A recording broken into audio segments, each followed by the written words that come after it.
Kaya mag-iingat po tayo ha doon sa mga iboboto natin. Baka mamaya kayo ay Pilipinas, mahal namin Pilipinas, hindi kami padadaig, hindi kami pasasakop sa ibang nasyon. Tapos yung mga kandidato nyo pala, yun ang mga nagpapasakop sa ating bayan. Pakinggan at panoorin nyo po ito mga bossing. Pati po Batanes, mula Batanes hanggang Hulo, no? Saan ka man ay kinasuhan na si Anjo. 3,500,000 ang danyos niya sa TVJ. Di ba? Hindi.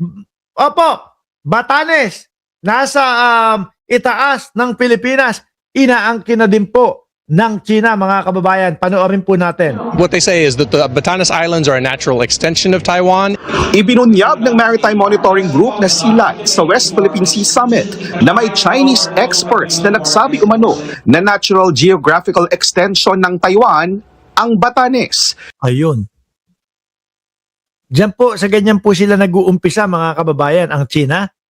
Naalala niyo po, mga boss Chief Amo, sir, pati yung Palawan, ang sabi nila yung Palawan daw po ay nandoon sa ninuno nilang mga papel or whatever na mga dokumento na sakop daw po ng kanilang bayan. Ang Palawan. Ngayon naman po, Batanes naman po. Ang nakakatakot pa, mga bossing, no? Nung panahon ng dating Pangulong Duterte, sandamakmak, mga boss Chief Amo, sir, yung mga birth certificate na peke, no? Na hinihinalang mga Chino, yung kumuha ng peking birth certificate, libo-libo nga daw di ba? At tapos ang ginagawa nila ay bumibili po sila ng mga lupa, mga kababayan. Ektaryang lupa diyan sa Palawan. Kaya sabi ko, pag pinagsama yung pagbili nila ng mga lupa, tapos meron silang mga titulo, tapos sasabihin nila, amin ang Palawan. Tapos may titulo na sila, may papakit, wala na tayong laban. Ito naman po, Batanes naman po, mga bossing. Kayo na bahala. Hindi ko nasasabihin kung sino yung mga kandidato o sino yung mga politiko na alam nyong mga maka-China, na alam nyo na ibinebenta ang Pilipinas sa China, mga bossing. Tuloy. Sinabi aniya ito ng mga eksperto mula sa Jinan University sa isang symposium sa Guangzhou, China. The people who are indigenous to the Batanes are the same people who are indigenous to Taiwan. And of course, Chinese were there a long time ago, so therefore we must own Batanes. Batay sa article ng state-run news site na NewsGD, nagkasundo umano ang mga dumalong eksperto na ang tinatawag nilang Batan Islands ay maituturing na natural geographical Sovereignty over the Batan Island belongs to China. Biruan nyo yan. Batanes. Sovereignty over the Batan Island belongs to China. Japan, Philippines, then delimitation talks illegal and tayo pa illegal at invalid, ha?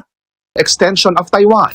Wala rin anilang legal validity ang Japan-Philippines Maritime Delimitation Negotiation sa lugar. Sa naturang summit, bumuo ng mga kasunduan ng Pilipinas at Japan na protektahan ang boundaries ng dalawang bansa na sumasaklaw din sa Taiwan Strait. I do not expect an invasion of Batanes, right? I don't think that necessarily this is leading to some kind of action for China to then absorb Batanes. I think Sige, DDS pa. Ako hindi ko na kailangan sabihin kung sino yung mga yan eh. No? Kung sino yung mga Chinador, kung sino yung mga sumusuporta sa China, yung mga nagagalit kay Pangulong Bongbong Marcos, yung mga nagagalit, no? Kay Jay Tariela, mga bossing. Suporta pa kayo diyan para ubos yung ating mga isla. Kagaya nung isa, o buti na lang nandun sa Oblo ngayon.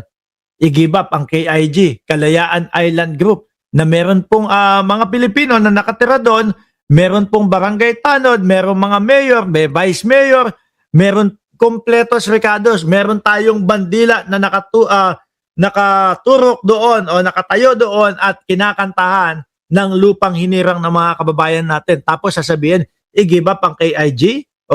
Anong klase mga tao yan? What it's doing is it's muddying the waters. But for now, it justifies their new desire to have continuous patrols east of Batanes, which is now what they're doing.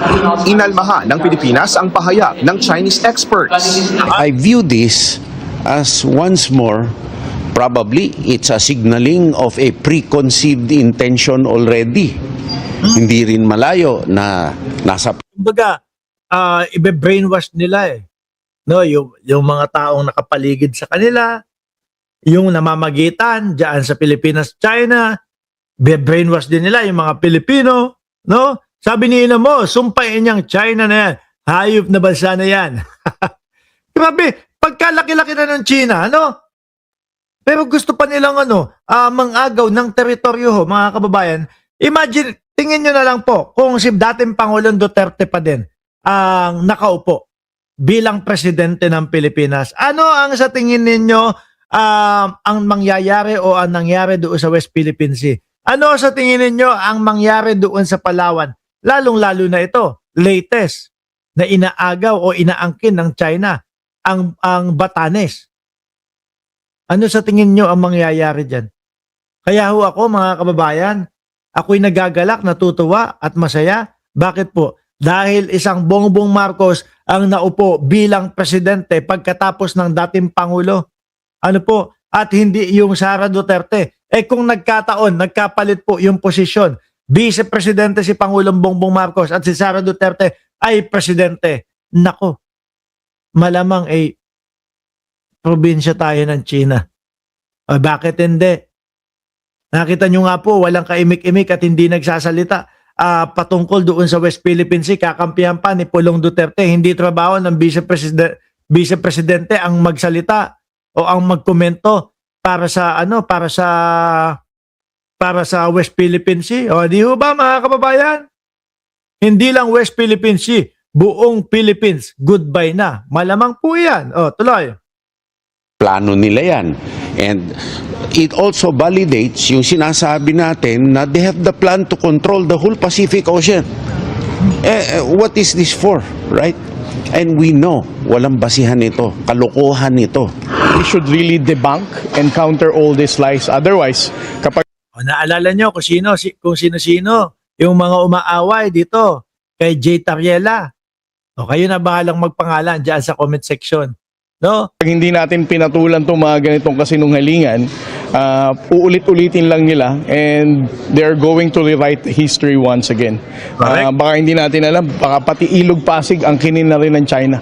Hininga ng GMA News ng pahayag ang Department of Foreign Affairs pati ang Chinese Embassy pero wala pa silang tugon sa ngayon. Pero sabi ng isang Maritime and Defense Security Analyst, dapat seryosohin ang mga ganitong uri ng pahayag. Unang-una, yung mga Pambe-brainwash yan, mga kababayan. Di ba?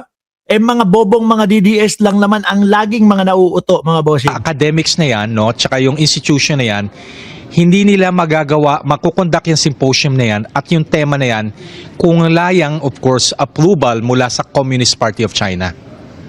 So, Sabi ni Pambansang Nanay Survivor, good morning children. Mark Pogi, I'm sorry I'm late. Okay lang. lahat yan, tandaan natin walang academic freedom sa China. Ang pahayag ng Chinese scholars tungkol sa Batanes, ginawa nila mahigit 1 linggo bago ang ika-10 taong anibersaryo ng makasaysayang panalo ng Pilipinas laban sa China sa 2016 Arbitral Tribunal.